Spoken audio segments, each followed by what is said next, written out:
అందరికీ నమస్కారం అండి. ఈనాడు మనం ద్వాదశ రాశి ఫలితాలు మనకి ఈ జూలై మాసంలో ఒక్కొక్క రాశి వారికి ఎలా ఉంటాయనేది మనం వివరంగా తెలుసుకునేటువంటి ప్రయత్నం చేద్దాం. ఈ జూలై నెలలో వీళ్ళకి కలిగేటువంటి మేషరాశి వాళ్ళకి కలిగేటువంటి శుభాశుభ ఫలితాలు ఏంటి, ఎలాంటి జాగ్రత్తలు కనుక మీరు తీసుకుంటే మంచి ఫలితాలు సత్ఫలితాలు పొందేటువంటి అవకాశం ఉంది, అలానే ఏ విషయాల్లో కొంచెం మీరు జాగ్రత్త వహించాల్సిన అవసరం ఉంటుంది అనే విషయం జూలై మాసానికి మేషరాశి వారికి సంబంధించింది ఇప్పుడు తెలుసుకుందాం.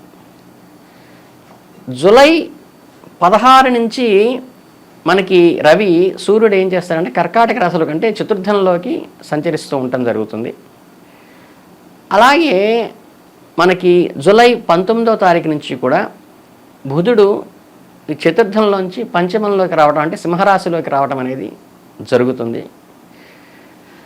అలాగే మనకి జూలై 12 నుంచి ఈ కుజుడు ఎవరైతే ఉన్నారో ఆయన వృషభ రాశిలోకి అంటే మనకి జూలై 12 నుంచి ద్వితీయంలోకి వస్తాడు. అప్పటిదాకా కుజుడు మనకి 1వ స్థానంలో ఉండడం జరుగుతుంది.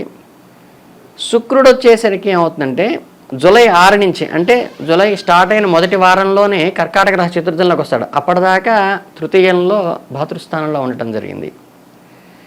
తర్వాత గురువు సంచారం వచ్చేసరికి వృషభ రాశిలోనే అంటే ఆయన ఎక్కువ టైం అక్కడే ఉంటారు కాబట్టి ఇంకా ద్వితీయంలోనే అలాగే సంచరిస్తుంటారు. కుటుంబస్థానంలో గురువు ఉండటం అనేది శుభగ్రహము, శుభ పరిణామంగా కూడా వ్యవహరిస్తుంది రాశి వాళ్ళకి. శని కుంభరాశిలో 10లో అంటే దశమ స్థానంలో అలాగే సంచరిస్తూ ఉన్నారు. అలాగే రాహుకేతువులు మీనరాశిలోకి అంటే మనకి వ్యయంలో సంచరిస్తూ ఉండడం అనేది జరుగుతుంది. వ్యయాలు ఎక్కువ కూడా అప్ అండ్ డౌన్స్గా ఉంటాయి రాహుకేతువులు ఉండటం వల్ల. అలాగే ఈ మేషరాశి వాళ్ళకి జూలైలో ఈ గ్రహ సంచారం వల్ల కలిగేటువంటి ఫలితాలు ఎలా ఉంటాయి అనేది కొంచెం క్లుప్తంగా వివరిస్తాను. ఇప్పుడు మీరు జాగ్రత్తగా గమనించండి.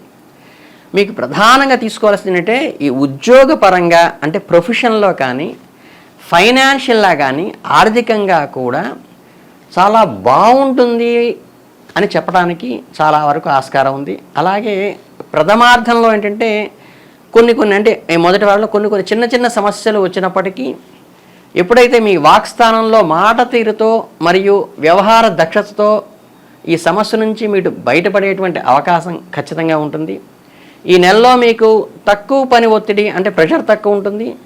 కొంచెం సానుకూలమైనటువంటి ఎన్విరాన్మెంటు మీకు ఆఫీస్లో కూడా వృత్తిలో కూడా ఉంటుంది. మీ పేరు ఏ పనైనా ఉత్సాహంగా కూడా పూర్తి చేసేటువంటి అవకాశం ఈ నెలలో ఉంటుంది. మీ ఉత్సాహాన్ని అదుపులో ఉంచుకోవడం కూడా కొన్ని మంచిది. అంటే అత్యుత్సాహం వల్ల కొన్ని బంధాలకు లేనిపోని వాటిలో మనం ఇంటర్ఫీర్ అయ్యి వాళ్ళకి ఏదో సలహా ఇద్దామని చూసుకుని ఇబ్బంది కలిగి ఉంటుంది. కాబట్టి వాక్స్థానంలో బాగుంటుంది, మీకు ఉత్సాహంగా ఉంటుంది. పక్క వాళ్ళ విషయాల్లో తలదూర్చకండి. సహోద్యోగులు ఉన్నతాధికారులు ఎవరైతే ఉంటారో మీకు వృత్తిలో వారితో సంబంధాలు మంచి సత్సంబంధాలే కలిగి ఉంటాయి. ద్వితీయార్థంలో వృత్తిలో కొంత మార్పు వస్తుందంటే మనం 15 డేస్ దాటిన తర్వాత దాని కారణంగా కొంచెం ఒడిదుడుకులు 16వ తారీఖు తర్వాత వచ్చే అవకాశం ఉంది. ఈ నెలలో 2 వారాల్లో ఉద్యోగరీత్యా కూడా ప్రయాణం అనేది కూడా ద్వితీయార్థంలో ఏర్పడేటువంటి వ్యవహారం ఉంటుంది. ఆర్థికంగా ఈ నెలలో మీకు మంచి సమయం ఉంటుంది. గడిచిన 2 నెలల్లో ఉంటే కూడా ఫైనాన్షియల్ స్టెబిలిటీ అనేది వస్తుంది మీకు. ఈ నెలలో నుంచి మీరు ఖర్చులు కూడా అంటే ఇన్కమింగ్ ఉంటుంది కాబట్టి ఖర్చులు వచ్చినప్పుడు పెద్ద బాధ అనిపించదు. ఇన్కమ్తో ఆదాయంతో పాటు వ్యయం కూడా పెరుగుతుంది. ఆదాయాన్ని కూడా కలిగి ఉంటారు కాబట్టి మీకు ఇబ్బంది లేకుండా పెట్టుబడి పెట్టాలనుకునే వారు మాత్రం ఈ నెల 3, 4 వారంలో చేయటం మంచిది. అంటే పెట్టుబడులు ఎప్పుడు కూడా 3rd వీక్కి 4th వీక్కి పోస్ట్ పోన్ చేసుకోండి. ప్రథమార్థంలో వాహనాల కొనుగోలు వల్ల కొంత అధిక ఖర్చు అయ్యేటువంటి అవకాశం ఉంటుంది కాబట్టి మీరు జాగ్రత్త వహించాలి. వాహనాల విషయంలో పని మొదలెడితే ఖర్చు ఎక్స్పెండిచరు మనకి ఎక్కువైపోయేటువంటి అవకాశం ఉంటుంది కాబట్టి అప్పుడు అవాయిడ్ చేసుకోవడం మంచిది. కుటుంబ పరంగా ఈ నెలలో మీకు అద్భుతమైన సమయం ఉంటుంది. ఫ్యామిలీ చాలా కలిసి ఉంటారు. మీ కుటుంబంలో శుభకార్యాలకు కూడా హాజరయ్యేటువంటి అవకాశం చేసుకునే అవకాశం ఉంటుంది. కుటుంబంలో ఆనందమైన సంఘటనలు కూడా ఈ నెలలో చోటు చేసుకుంటాయి. మీరు కుటుంబ సభ్యులతో ఈ సంబంధ బాంధవ్యాలు ఎలా ఉంటాయో అవి చాలా ఫ్లెక్సిబుల్గా మీకు అనుకూలంగానే ఉంటాయి. గతంలో ఉన్నటువంటి మాసంలో ఉన్నటువంటి చిన్న చిన్న సమస్యలు కూడా మనస్పర్ధలు కూడా ఈ మాసంలో తొలగిపోయే అవకాశం ఉంటుంది. ఈ నెల ద్వితీయార్థంలో కుటుంబ సభ్యులతో కలిసి ప్రయాణం చేసేటువంటి అవకాశం ఉంటుంది. ఈ నెలలో మీరు మాతృపరంగా తల్లిగారి ఆరోగ్యం విషయంలో కొంచెం జాగ్రత్త వహించి ఏదన్నా అవసరమైతే ఇమీడియట్గా మెడికల్ నీడ్ తీసుకోవడం అనేది మేము సూచించేటువంటి సూచన. ఈ నెలలో ఆరోగ్యం కూడా మీకైతే బాగానే ఉంటుంది. ఈ నెలలో మొదటి వారంలో మీ ఆరోగ్యానికి సంబంధించి కొంచెం నార్మల్ కేర్ తీసుకున్నా సరిపోతుంది. ముఖ్యంగా ప్రయాణాల్లో పదునైన వస్తువులతో ఆడవద్దు, కుజ సంబంధంగా ఉన్నటువంటి ఇబ్బంది ఉంటుంది. కాబట్టి ద్వితీయార్థంలో మీకు ఆరోగ్యం బాగా పర్ఫెక్ట్గా ఉంటుంది, ఏ ఇబ్బందులు లేవు. కొన్నిసార్లు ఈ షార్ట్ టెంపర్ వల్ల కొన్ని ఇబ్బందులు ఏర్పడేటువంటి అవకాశం ఉంటుంది. అంటే వాక్స్థానంలో కొంచెం జాగ్రత్తగా ఉండాలి. వీలైనంత ప్రశాంతంగా ఉండి సంయమనంతో వ్యవహరించడం అనేది ప్రధానమైన విషయం.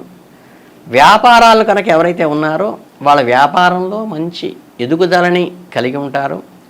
ప్రథమార్థంలో కొంచెం ఖర్చులుగా ఉన్నప్పటికీ ద్వితీయార్థానికి వచ్చేసరికి ఏంటంటే ఆదాయంలో లాభం అనేది పెరిగేటువంటి అవకాశం ఉంటుంది. మీరు వ్యాపారాన్ని కనుక ఎస్టాబ్లిష్ చేయాలి, కొత్తవి ఏమైనా ఆర్డర్స్ ఇవ్వాలనుకుంటే మటుకు చివరి వారంలో చేయటం మంచిది. పెద్ద పెద్ద పెట్టుబడులు, అబ్నార్మల్ ఇన్వెస్ట్మెంట్స్కి మాత్రం ఈ మంత్ ఈజ్ నాట్ ప్రిఫరబుల్. విద్యార్థులకి చక్కగా సమయం అనుకూలంగా ఉంటుంది. వారు తమ చదువులో బాగా వృద్ధిలోకి వచ్చేటువంటి గ్రోత్ ఉంటుంది. వారికి ఏకాగ్రత, అధ్యయనం పట్ల ఆసక్తి కూడా ఈ నెలలో కొంచెం వాళ్ళంతటా వాళ్ళకే పెరిగేటువంటి అవకాశం ఉంటుంది. వారు కొత్త విషయాలు ఇన్వెంటివ్గా ఏదైనా నేర్చుకోవాలని కానీ ఒక రకమైన ఎంతూజియాజం లోపల పెరిగి ఆసక్తి పెరిగి వాళ్ళు కృషి చేసేటువంటి అవకాశం కూడా కొంచెం మనం ప్రోత్సహిస్తూ ఉంటుంది. పోటీ పరీక్షలు ఎవరైతే రాస్తూ ఉంటారో విద్యార్థులు వాళ్ళకి అనుకూలంగానే ఉంటుంది. రాసిన యొక్క పరీక్ష ఫలితాలు కూడా కొంచెం మెరుగైనటువంటి ఫలితాలే వచ్చేటువంటి అవకాశం ఉంది. కాబట్టి మీ పిల్లలు ఎవరైనా సరే ఈ రాశి వాళ్ళు ఉంటే వాళ్ళకి కొంచెం సపోర్ట్ చేసి మోరల్గా ఎడ్యుకేట్ చేసి మనం విద్యాపరంగా మోటివేషన్ కొద్దిగా చేసినట్లయితే కనుక వాళ్ళు మంచి మంచి స్థానాలకి వెళ్ళేటువంటిది, మంచి స్థానాన్ని చూస్ చేసుకునేటువంటి అవకాశం ఉంటుంది. ఓవరాల్గా కూడా పెట్టుబడులకి చివరి వారం బాగుంటుంది. ప్రథమార్థంలో కొంచెం వ్యయం వీటికి సంబంధించి ఏంటంటే మనకి ఏదైతే ఆయుధాలకు సంబంధించి కానీ యంత్రాలకు సంబంధించి కానీ పెట్టుబడి మనం కదిలించుకుంటే ఎక్కువ ఎక్స్పెండిచరు మనకి బడ్జెట్ మించి వెళ్ళిపోతుంది. కాబట్టి కొంచెం అవి అవాయిడ్ చేయండి. మీరు పెట్టుబడులు ఏమైనా పెట్టాలంటే చివరి వారాల్లో పెట్టుకోండి. పిల్లలకి మటుకు మంచి ప్రోత్సాహం ఇస్తే మటుకు మంచి ముందుకు వెళ్ళేటువంటి అవకాశం ఉంటుంది. కాబట్టి ఈ మాసాన్ని జాగ్రత్తగా వినియోగించుకుంటే మీకు అన్ని సత్ఫలితాలే కలుగుతాయని తెలియజేయడం జరిగింది. అందరికీ నమస్కారం.